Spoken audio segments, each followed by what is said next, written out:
Mateus capítulo 28, versículo de número 16. Quantos encontraram? Digam amém. Podemos ler? Digam amém. Seguiram os 11 discípulos para a Galileia, para o monte que Jesus lhe designara. E quando o viram, o adoraram, mas alguns duvidaram. Jesus, aproximando-se, falou-lhes dizendo: toda autoridade me foi dada no céu e na terra. Ide, portanto, fazei discípulos de todas as nações, batizando-os em nome do Pai, e do Filho, e do Espírito Santo, ensinando-os a guardar todas as coisas que vos tenho ordenado. E eis que eu estou convosco todos os dias, até a consumação dos séculos. E você diz amém. Glória a Deus.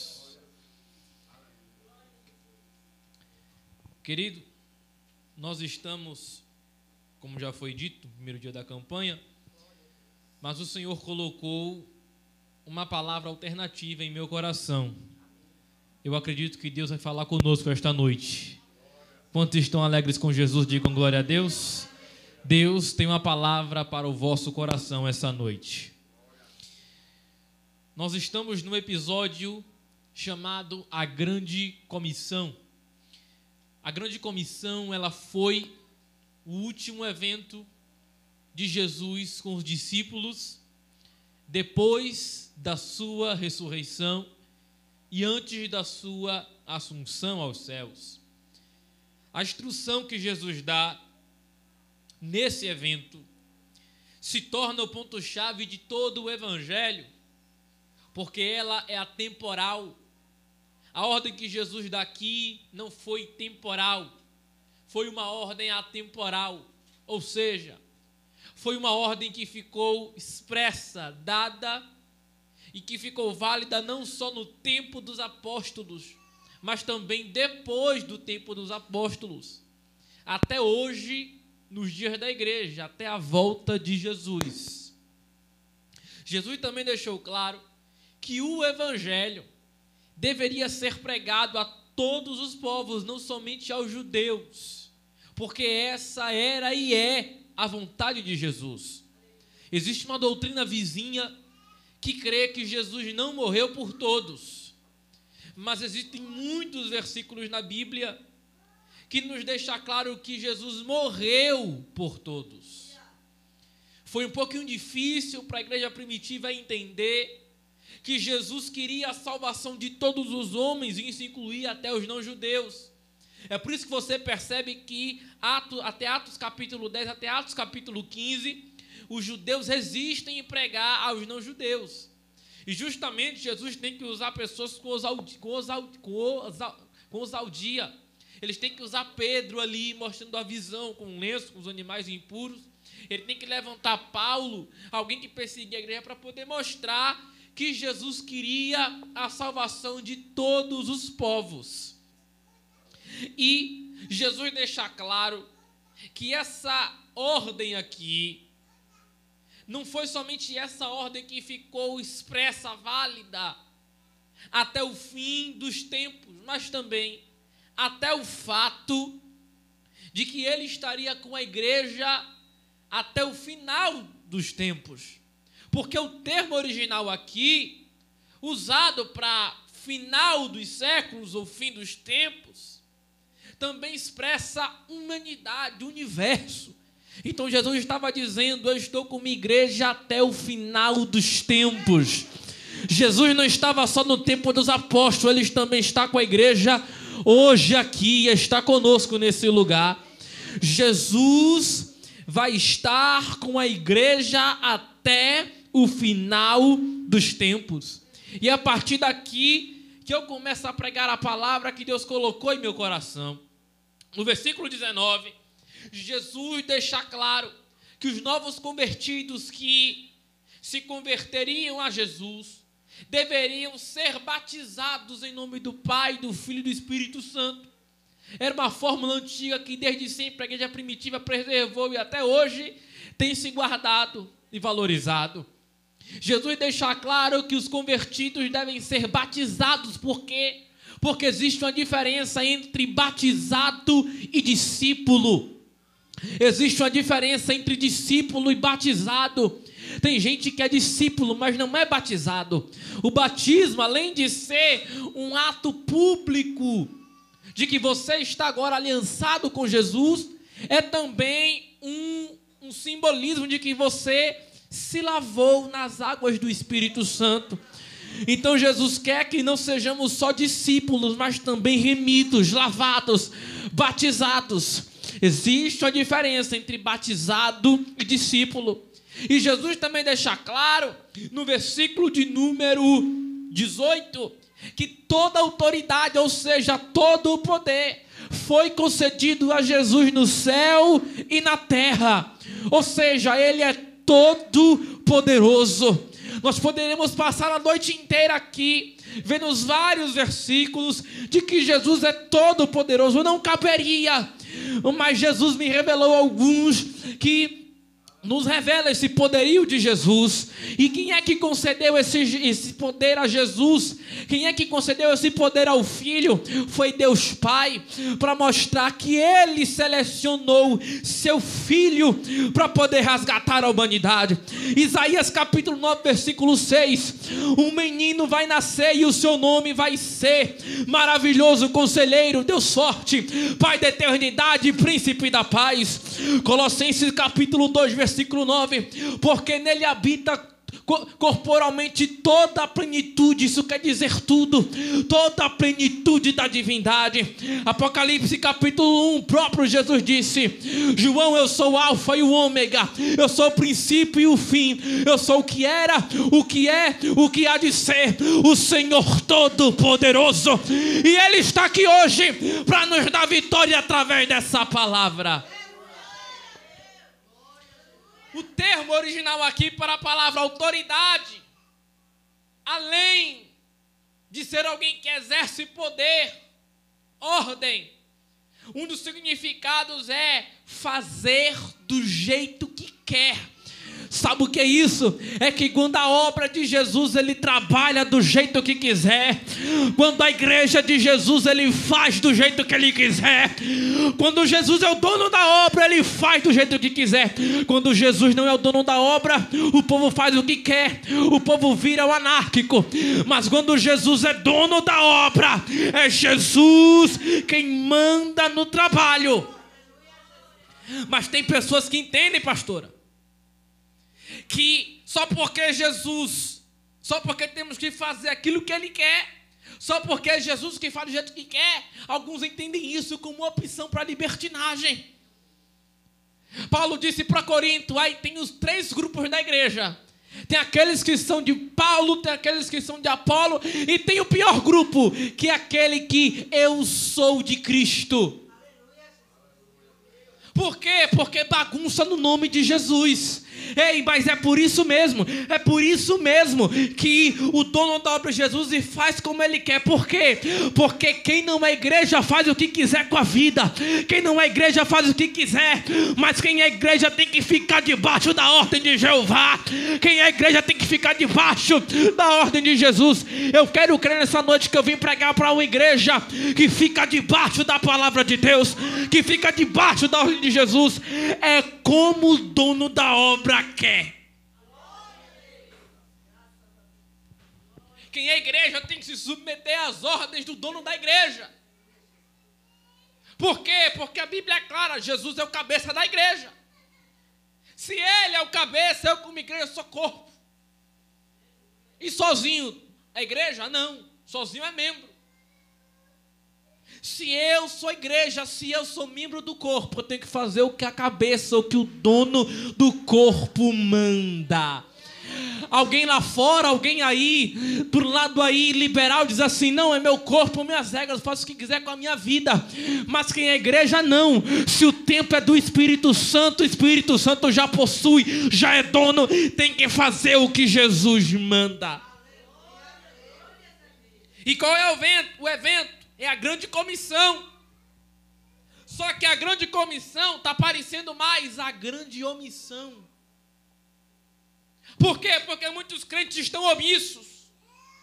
Não pregam mais o evangelho. não pregam mais a palavra de Deus. Eu não prego porque pregar é dom, não tenho dom de pregar. Mentira! Pregar não é dom, pregar é ordem. Jesus não disse: preguem vocês, profetas, preguem vocês que têm dom, preguem vocês que exercem ministério, que são itinerantes. Não. Jesus deixa claro: ide, pregai o evangelho. Pregar não é questão de dom, não é questão de vocação, não é questão de dádiva. Pregar é questão de ordem. Você tem que pregar no seu trabalho, na sua escola. É pregar o evangelho. O que é pregar o evangelho? Pregar. Chegue para alguém e diga na simplicidade, porque o evangelho é simplicidade. Tem que chegar para alguém e dizer assim: ei, Jesus cura, salva, liberta, batiza e leva para o céu. É isso que é pregar o evangelho. Não podemos ficar omissos. Temos que obedecer à ordem de Jesus. Pregar não é dom. E Deus me revelou algumas coisas nesse texto que eu gostaria de compartilhar com os irmãos. Quantos querem ouvir ainda, digam glória a Deus. Você percebe aqui também no contexto que Jesus não apenas mandou discipular, ele também discipulava. Sabe o que é isso? Jesus, ele pregava e vivia o que pregava. Jesus, ele discipulava e ele mandava discipular. Jesus expulsava demônio e ele ensinava a expulsar. Jesus orava e ensinava-os a orar. Jesus jejuava e ensinava o povo a jejuar. Lucas 11 diz que Jesus ensinou discípulos a orarem. Mateus 6 diz que Jesus ensinou discípulos a jejuarem. Atos capítulo 1 diz que Jesus passou 40 dias instruindo discípulos antes de subir. A igreja, ela tem que pregar o viver que se prega. Ela tem que fazer e ensinar os outros a fazerem. Sabe por quê? Porque às vezes o ego sobe a cabeça. Não, se eu ensinar fulano, se eu ensinar Beltrano, ele vai saber fazer melhor do que eu. Tem gente que não ensina nenhum outro a pregar, porque senão vai pregar melhor que eu.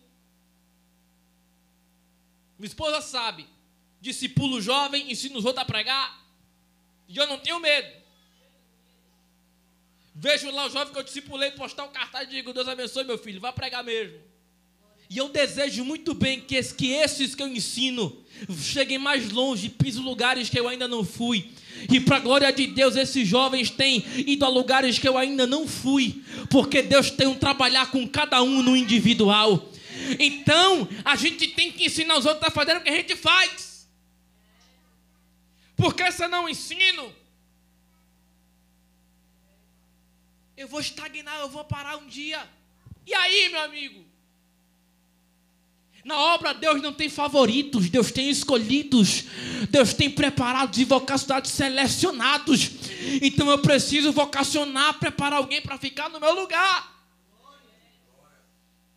Jesus instruiu os discípulos para ficar no lugar dele, na missão da pregação, da missão, na atividade missionária.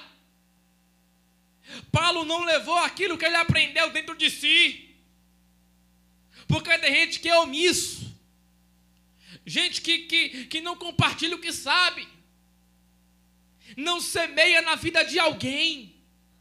O tema da campanha é: lança teu pão sobre as águas.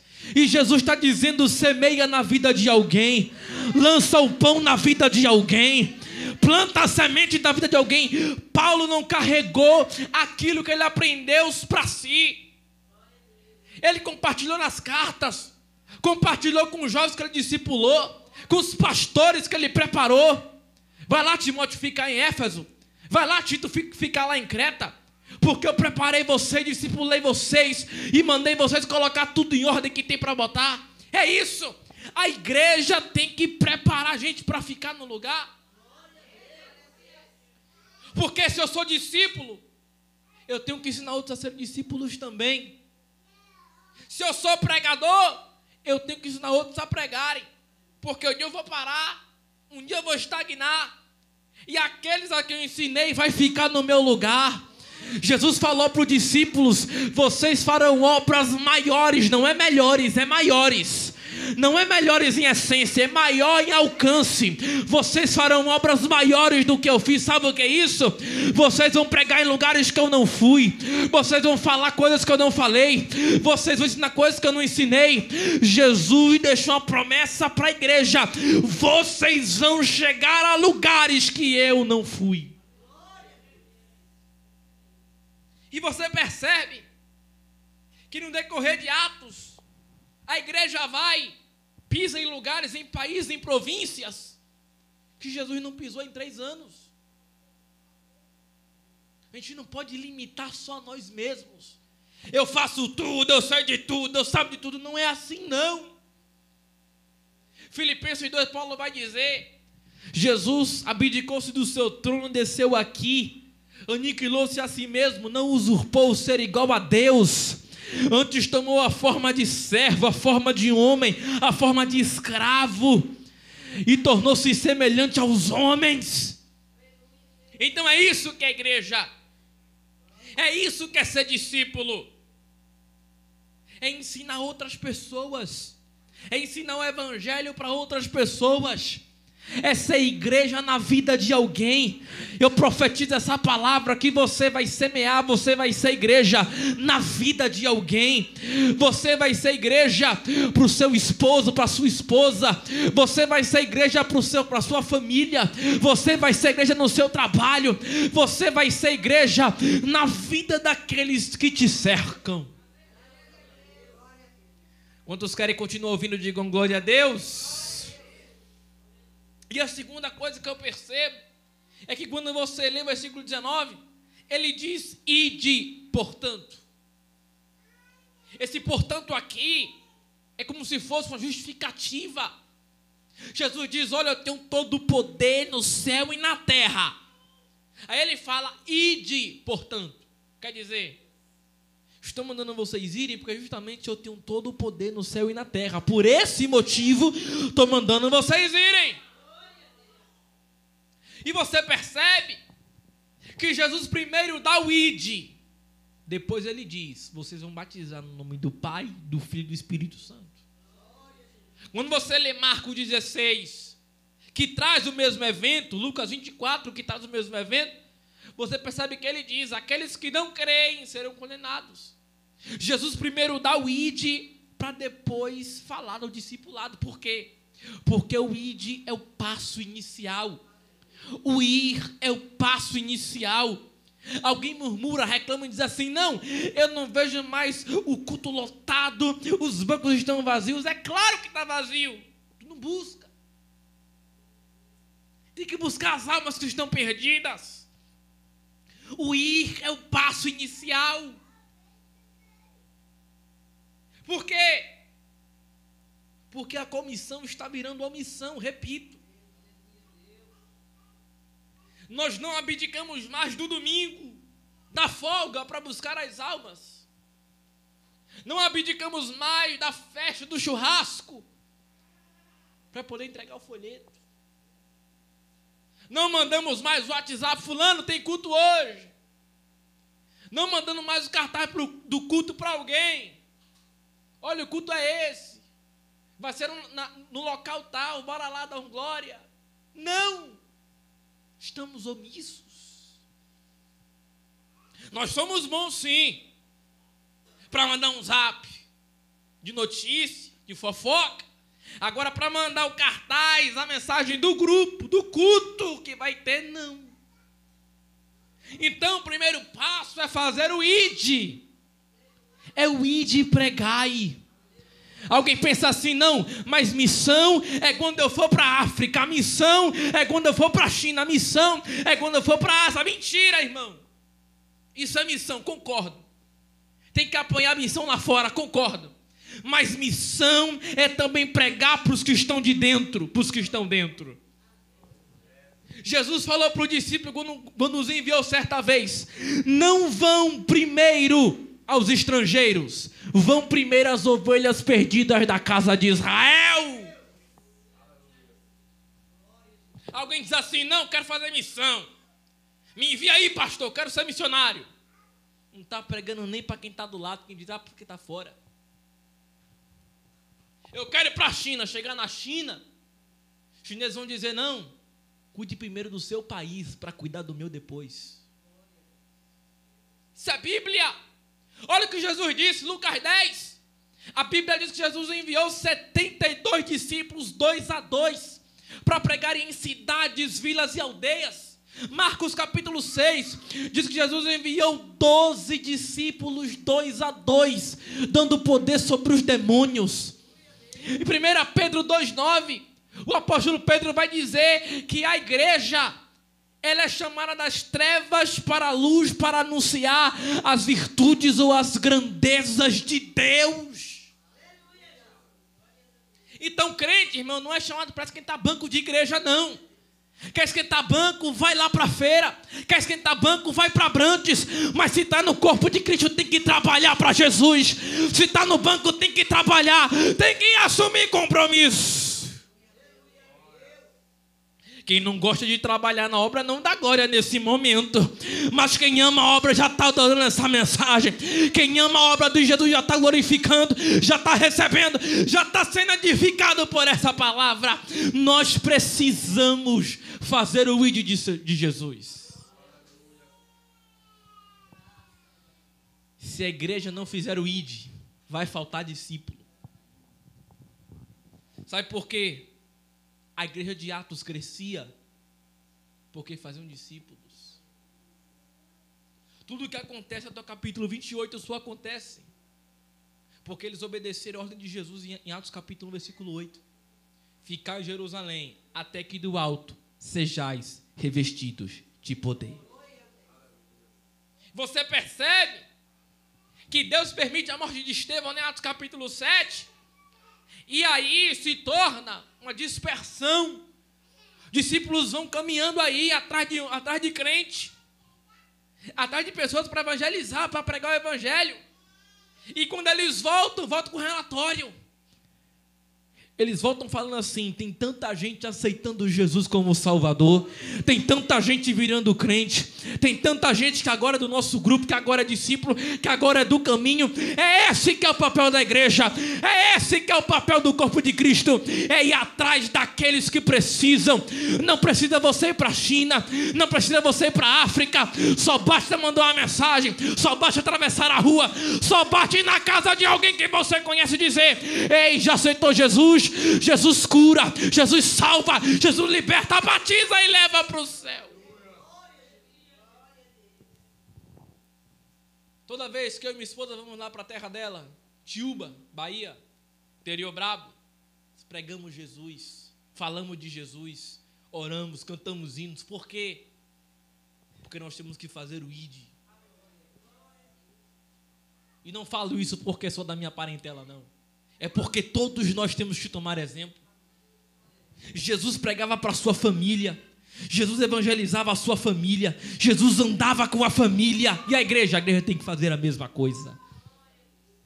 Porque é isso, é fazer o ID. Se eu sou discípulo, eu preciso discipular outras pessoas. Quem está entendendo essa palavra, irmão? Quem está entendendo que Jesus tem essa palavra para o nosso coração? Temos que fazer discípulos. E a terceira coisa, irmão, que eu percebo nesse texto, olhe para mim, por gentileza. Terceira coisa que eu observo aqui é que algumas traduções, o final do versículo 20, Jesus diz: eu estarei com vocês até o final dos tempos. Eu estarei com vocês até o final dos séculos. Já expliquei aqui. Final dos tempos aqui é até o final da humanidade, é até o arrebatamento, é até a volta de Jesus, é até a volta de Jesus. Irmão, eu vou falar algo aqui e só vai dar glória a quem pegar. Marcos 4 diz que Jesus estava com os discípulos do barco na hora da tempestade. Lucas 22 diz que Jesus estava com os seus 3 discípulos, Pedro, Tiago e João, no Getsemane. Lucas 24 diz que Jesus estava com os discípulos a caminho de Emaús. Atos capítulo 23 mostra que ele estava na prisão com Paulo. Sabe o que ele falou para Paulo? Coragem, porque da mesma forma que você fez o ID aqui, você vai fazer lá em Roma. Apocalipse capítulo 1, Jesus estava lá em Pátimos com João. Ei, Jesus nunca vai deixar a igreja sozinha, porque o dono nunca vai ficar ausente. O dono nunca vai ficar ausente.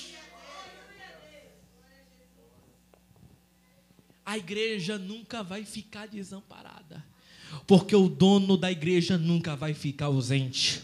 O dono da obra nunca vai ficar sem bater o ponto. Ele sempre vai mostrar presença. Ele sempre vai marcar presença. Ele sempre estará presente com a igreja. Não pense que numa reunião como essa Jesus não está presente. Porque o mesmo Jesus, e eu não me preocupo não, porque o mesmo Jesus que está aqui, ele está em congresso. O mesmo Jesus que está aqui está em festividade. O mesmo Jesus que está aqui está em sede, está em multidão. Jesus não tem problema com tipo de culto. Jesus não tem problema com qualidade, porque o mesmo Jesus que prega para a multidão é o mesmo Jesus que prega para a samaritana. Não tem ninguém, está todo deserto, só escadando, só tem uma mulher. Pois é ela que eu vou pregar, é ela que eu vou alcançar. Jesus está presente. Pode ter 2, pode ter 3, pode ter 10, pode ser cruzada. O mesmo Jesus que passeia aqui vai passear lá também. Quem é que sente a presença dele aí? Jesus está passeando nesse lugar. Jesus está colocando tudo no lugar. O dono da obra tem que marcar presença, porque o dono da obra tem que botar as coisas no lugar. Ei, quem serve a Jesus sempre vai viver com a vida em ordem, porque se de fato serve a Jesus, o dono do templo, o dono da obra sempre vai deixar tudo no lugar. Não, isso não vai ficar desse jeito, não, isso não vai ficar assim, não vai ficar assado, vai ficar do jeito que eu quero, vai ficar do jeito que eu quero. Por quê? Porque se eu sou dono, sou eu quem mando. É ele que manda. O mesmo Jesus que estava com Paulo, quando ele pregava para a multidão, é o mesmo Jesus que estava com ele na prisão. Atos 23, Paulo está preso, por causa lá do movimento, da muvuca. Paulo começa a chorar. Aí Jesus vem e diz: olha, coragem, porque da mesma forma que você foi testemunha de mim aqui, você vai ser testemunha de mim lá em Roma também. Sabe o que é isso? É que a partir do capítulo 20, Paulo começa a enfrentar uma muvuca na sua vida. Ele começa a ser preso, começa a ser caluniado, começa a ser acusado de um monte de coisa, mas tudo isso era para propósito da pregação do Evangelho. Sempre que Deus permite algo em nossas vidas, é por permissão divina. Se Jesus é dono de alguém, Ele só permite aquilo que Ele quer, Ele só dá vazão, Ele só permite aquilo que vai sem benefício do caminho daquela pessoa. E crente que é esperto chora.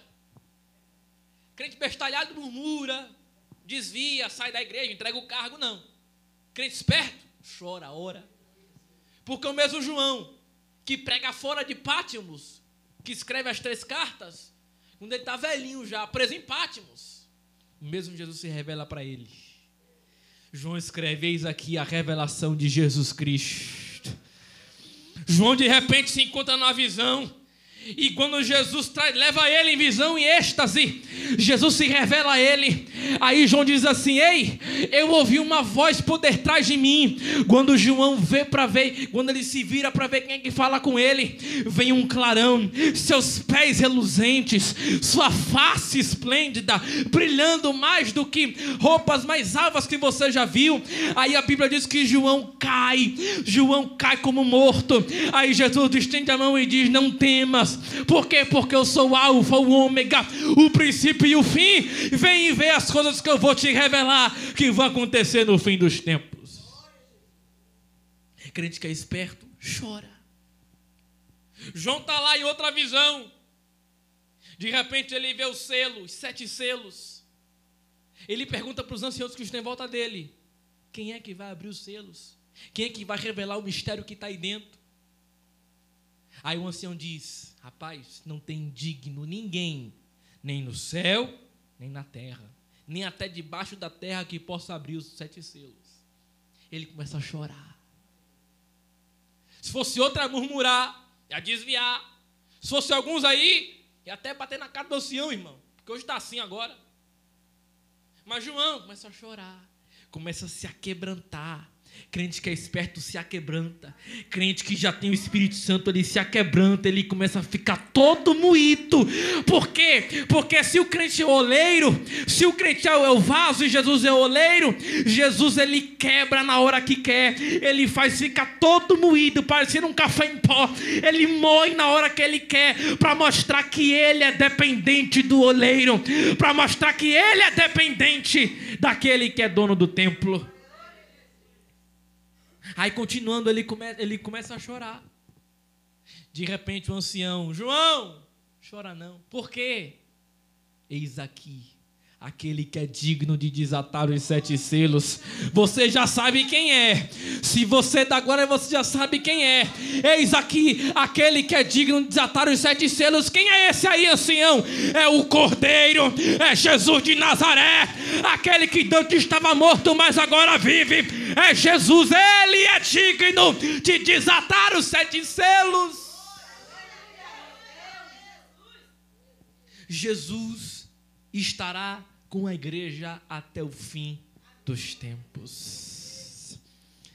Tem um certo grupo vizinho aí que diz assim: não, Jesus estava só na era apostólica, Jesus estava só no tempo dos apóstolos. Isso é mentira, irmão.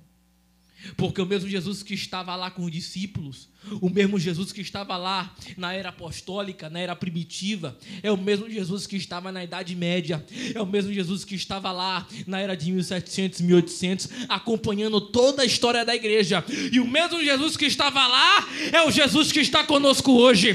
O mesmo Jesus que derramou o Espírito em Atos 2 é o mesmo que derrama o Espírito hoje, renova a igreja e passeia por ela, e é o mesmo que vai nos levar para cima. Quem é que crê nisso? Quem é que crê nessa palavra? O mesmo Jesus que derramou o Espírito lá, ele derrama hoje aqui. O mesmo Jesus que renova o Espírito lá, ele renova os crentes aqui. Ele te renova, ele renova hoje. Ele passeia por detrás de você hoje. Ele passeia pela igreja hoje. Ele faz do jeito que ele quer, aparece na hora que quer, e ele trabalha do jeito que ele quer.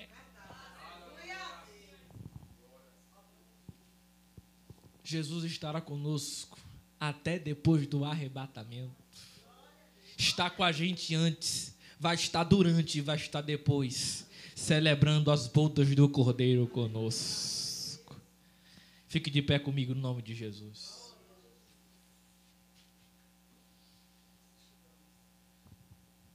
A Bíblia diz em Atos capítulo 1 que Jesus disse: olha, vocês serão minhas testemunhas. E vocês vão não só por Samaria e Judeia, mas também por todos os confins da terra. E essa ordem não foi só para a igreja, não. Essa ordem aqui também é para a igreja hoje. Porque a mesma igreja que era a igreja lá, é também igreja hoje aqui. Então o que Jesus quer da igreja é que nós sejamos testemunhas. A palavra que Deus nos deu hoje é para que nós sejamos testemunhas fiéis do Evangelho. É para que nós venhamos fazer o ID do Senhor corretamente. Ah, mas eu não sei falar, mas eu não sei dizer, eu não sei pregar, não tem problema. Abre a boca que ele enche. Ele vai fazer como fez com Jeremias, é só abrir a boca, não tem problema não. Abre a boca que ele vai botar a palavra, abre a boca que ele vai encher.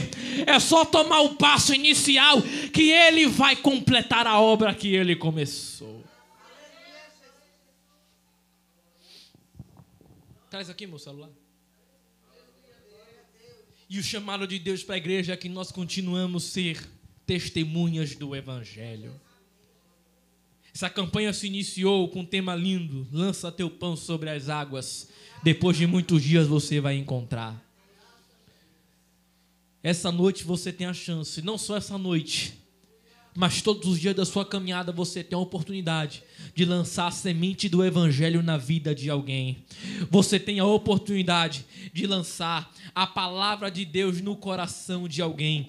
Você tem a oportunidade de lançar uma bênção na vida de alguém. É isso que Jesus quer. Essa a vontade de Deus para a igreja. Eu vou louvar a Deus com um hino. E eu queria que aqueles que querem uma oração da parte de Deus viessem até aqui à frente. Eu quero orar pela sua vida. Jesus não me trouxe aqui em vão. Eu quero orar pela sua vida. Eu quero orar pelo seu ministério.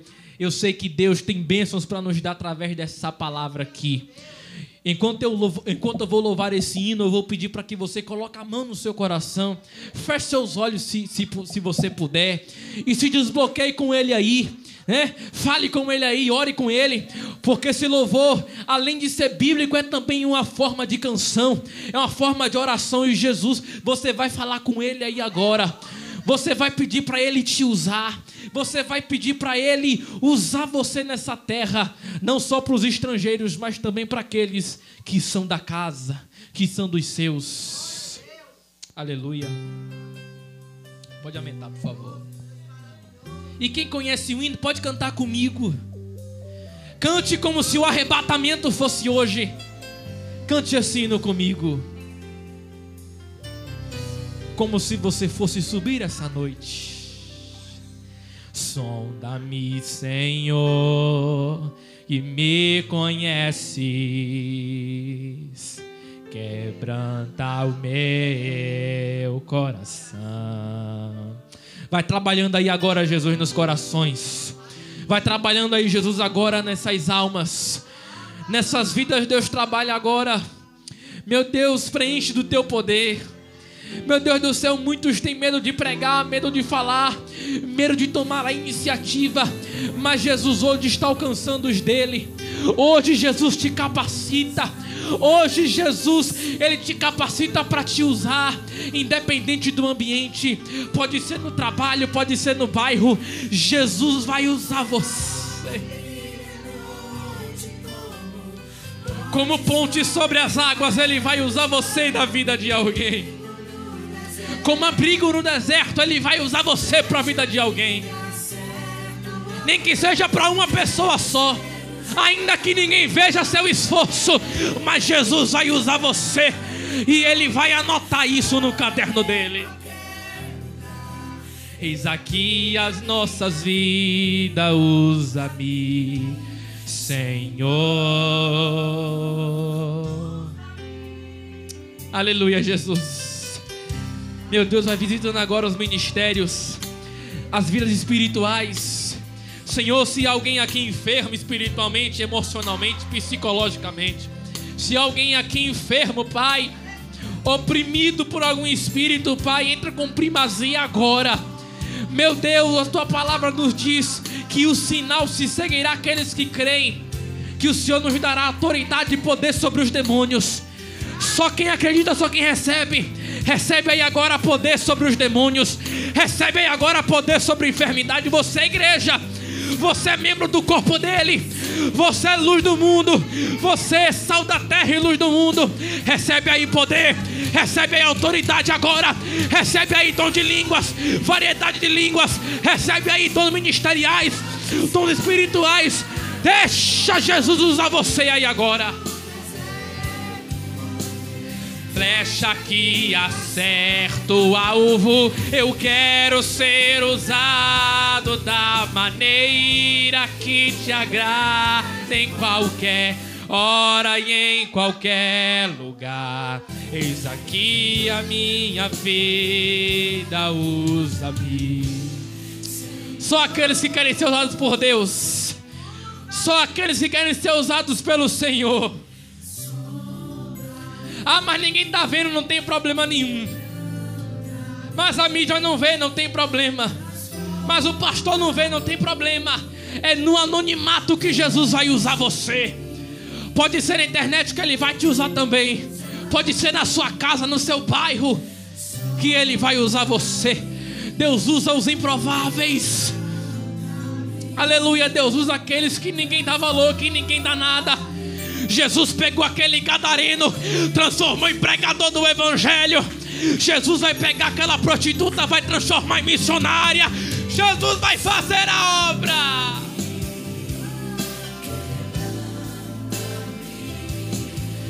Transforma-me, enche-me, usa-me, sonda-me, quebranta-me, transforma-me, enche-me e usa-me. Jesus, incendeia agora esse lugar, como sinal do que o Senhor está aqui. Incendeia cada um de nós, vai tocando em cada um de nós, visita as áreas que ninguém vê, toca onde ninguém pode tocar. Visita agora esse bairro, vai incendiando, desfazendo obras de feitiço, desfazendo obras do mal, libertando oprimidos, curando a depressão, curando a angústia, no nome de Jesus agora. No nome de Jesus, Senhor. No nome de Jesus, pela autoridade que o Senhor tem. Usa-nos, Senhor, como a tua igreja. Sonda-nos, Senhor, sonda o nosso coração. Quebranta, Deus, até ficarmos moídos por dentro. Transforma até ser evidenciado por fora. Enche-nos até transbordar. E usa-nos para mudar vidas. Deus vai usar você para mudar vidas, para mudar histórias. Deus vai usar você. Deus vai usar, transformar sua fraqueza em fortaleza. E usa-me, Senhor. E usa-me.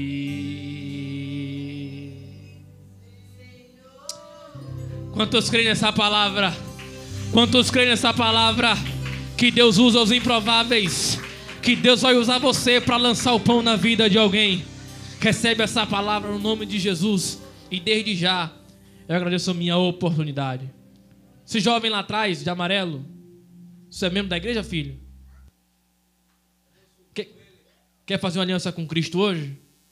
Quer fazer uma aliança com Jesus hoje? Não é por força nem por violência, viu? É por amor também. Se quiser fazer parte desse membro, desse corpo de Cristo, vamos estar aqui dessa família de Deus, vamos estar aqui para te abraçar, para te acolher, amém? A alegria, a paz que você encontra aqui, você não vai encontrar em lugar nenhum no mundo aí fora. A alegria que temos, só temos isso com Jesus aqui. Deus te abençoe, te proteja, te guarde do mal, no nome de Jesus. E eu entrego o microfone para a direção.